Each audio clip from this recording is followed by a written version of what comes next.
I've always been one to appreciate the holidays, and over the past 4 or 5 years, Black Friday has piqued my interest. I realize it's not a traditional holiday, but it's become quite popular as a result of mass media coverage, and I believe we can all agree on that. Every year, in November, millions of people would stomp on each other's toes to receive a 90% discount on some useless gadget that they'd hardly ever use. But it isn't the point. People virtually always purchase online these days. As a result, the chances of being physically harmed on Black Friday are slim to none. However, there are additional threats that we should be aware of. And I'm giving you this story to inform you about an encounter I had last year. An experience that has taught me to be more cautious about what I buy online. Let's return to November of last year. I was into electronics like any other 19-year-old, and I still am. I had a room packed with the newest gaming keyboards, gaming mice, consoles, VR sets, and so on. To be honest, I had all the technology I needed, and I even had the most recent iPhone, the most recent Mac, and the most recent iPad. But something was lacking. I still needed to buy certain items, and I had a strong want to consume. I'm still not sure why, but I believe you can all understand. Perhaps our society has indoctrinated us since we were children. I was exploring the web on Black Friday. Actually, the night before it happened, discounts had already begun at midnight, and I was shopping for the greatest offer available, but nothing piqued my interest. It's just a load of garbage, I thought to myself, as I clicked mindlessly from one website to the next, the same old technology, clothing, and everything else. I need to find a better shopping spot, I spoke aloud before getting up from the couch and heading to the kitchen for a glass of juice. I took a drink, and suddenly, it hit me like a ton of bricks. I should check out the dark web, I shouted as a bit of juice spilled from my mouth and landed on the kitchen tiles. I grabbed a cloth to wipe everything down before walking to my computer and launching my browser. I haven't been on the dark web in decades. I'm curious as to what's changed. While loading the main browser, I pondered this question. I was immediately hooked. There were much more intriguing goods for sale there than on any of the other websites I visited before. Of course, it being the dark web, I noticed strange things like surveillance cameras, firearms with prices cut in half, swords with slashed pricing, and even businesses that promised discreet disposal of undesired objects. After some searching, I came across some technology. As I previously stated, I was enthusiastic about this type of thing, so I spent the next couple of hours looking at everything they had. Finally, I discovered something I really liked. It turned out to be a video projector, and I didn't have one of those either. It also stated that it was just $100. A steal, I exclaimed as I continued to read the description. I had to have it, and before I knew it, I'd placed the order. I shut down my laptop, pleased that I'd been able to purchase something I truly wanted. And then I looked at the clock, and it was after 3 a.m. What the heck happened? How did it get so late? I need to get some rest. I stated this before going directly to bed. My doorbell rang the next morning at 9 a.m. When I awoke, I was dizzy and disoriented. When I don't get enough sleep, I feel like this. I ran downstairs in my slippers to see who it was. When I opened the door, there was no one there. In addition, the street was empty. There was no one strolling around and no car driving past my house. Damn, I assume they're all Black Friday shopping, I thought to myself.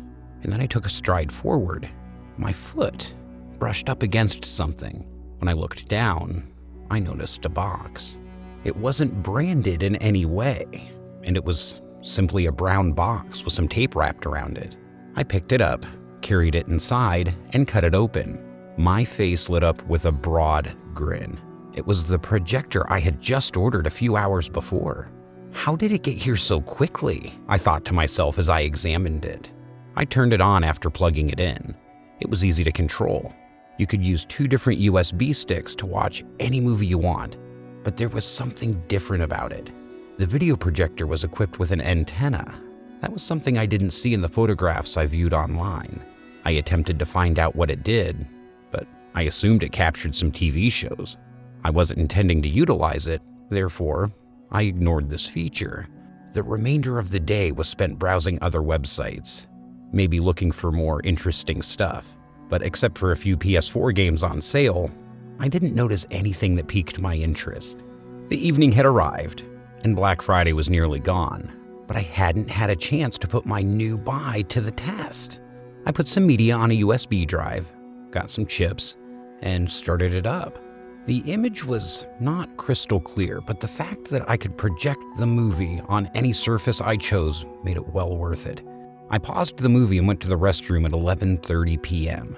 When I got back to the living room, I noticed a buzzing sound. It was dim, but I could make it out. It came from the projector. I took my time approaching the machine, and I didn't want it to explode in my face. Then I got down on one knee to have a better look at it. Something piqued my interest. It was a little red light located adjacent to the antenna, and it was not previously present. And instead of my movie, I then got up and looked at the projection on my wall.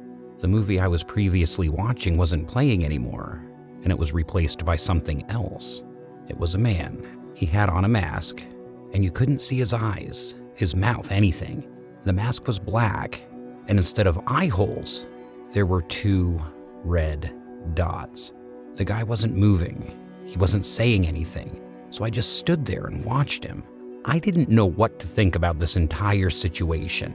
The first thing that came to mind was that the projector was faulty. What the hell? I thought as I sat down on the couch. I looked for the remote, which had fallen behind the couch cushions, and while I did that, I heard something that startled me. "Good, you're back.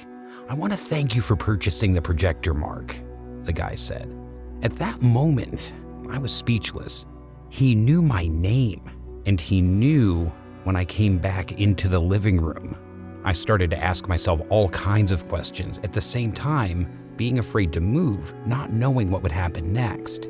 How did he know when I came back? How did he know my name? But of course, thanks to my logical mind and my ability to come up with answers on the spot, I reached a conclusion. I attributed the fact that he knew when I came back to some sort of a sensor on the machine.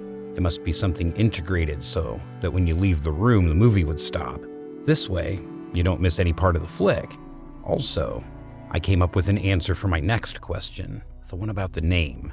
I figured the person who sent it programmed every projector to say the buyer's name, which would make it personalized. And I don't know, it would drive sales? And the name, well, he got it from the details I gave when I placed my order. There. Everything was logical and not creepy at all. At least, that's what I thought. "I want you to relax and enjoy this next game," the guy continued. I was excited. To be honest, I was bored with the movie I was watching earlier, and the surprise factor really put me in a mood for something different. After the guy told me to enjoy it, he disappeared from the screen, and what replaced him were 2 people. Actually, there were 2 mugshot-looking pictures of 2 guys, and under each picture, there were numbers. One of them had 112, and the other 543. I tried to figure out what would happen next, but the same image remained on my wall for about a minute. Nothing was happening. Now what? I said to myself while grabbing a handful of chips. After I said that, the guy with the mask spoke. "Look at the images carefully, and then decide to pick one of them. Say it out loud," the guy said. I thought the projector had voice recognition or something, so I said, 543. Congratulations. Subject 543 has been saved, thanks to you. Enjoy the outcome of your decision, the guy told me before the screen went black. The next thing I saw was a room, a dark room, which seemed to be filmed from the ceiling. It looked like it was empty, but there was someone in the corner.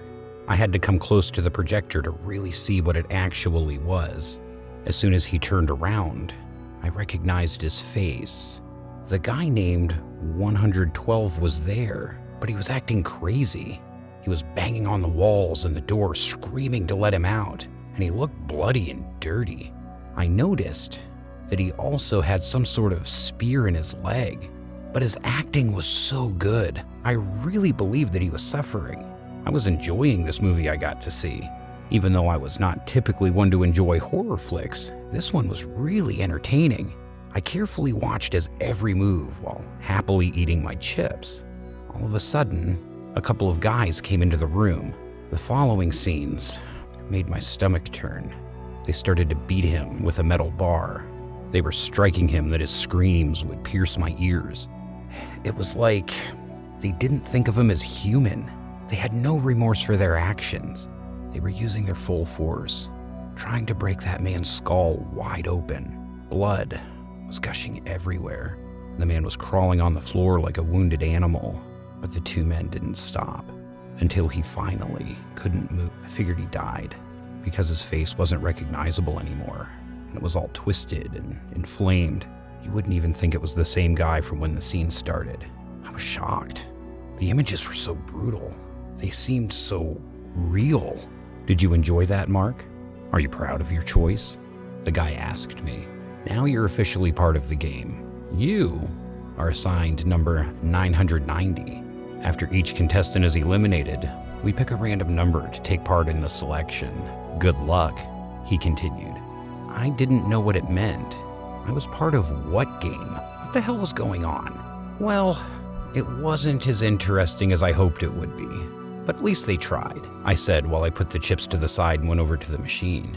I reached out my hand, wanting to press the button, but as soon as I went to turn off the projector, something else was projected onto my wall. It seemed that the show wasn't over. It was yet another photo, similar to the ones I saw earlier, of the two men, but this time, things were different. It was my face being projected. My eyes opened wide. How did he get my photo? I said to myself. What the hell is going on? Under my face, it said 990, the number that he earlier said would be attributed to me. My heart started beating fast and my palms were getting sweaty.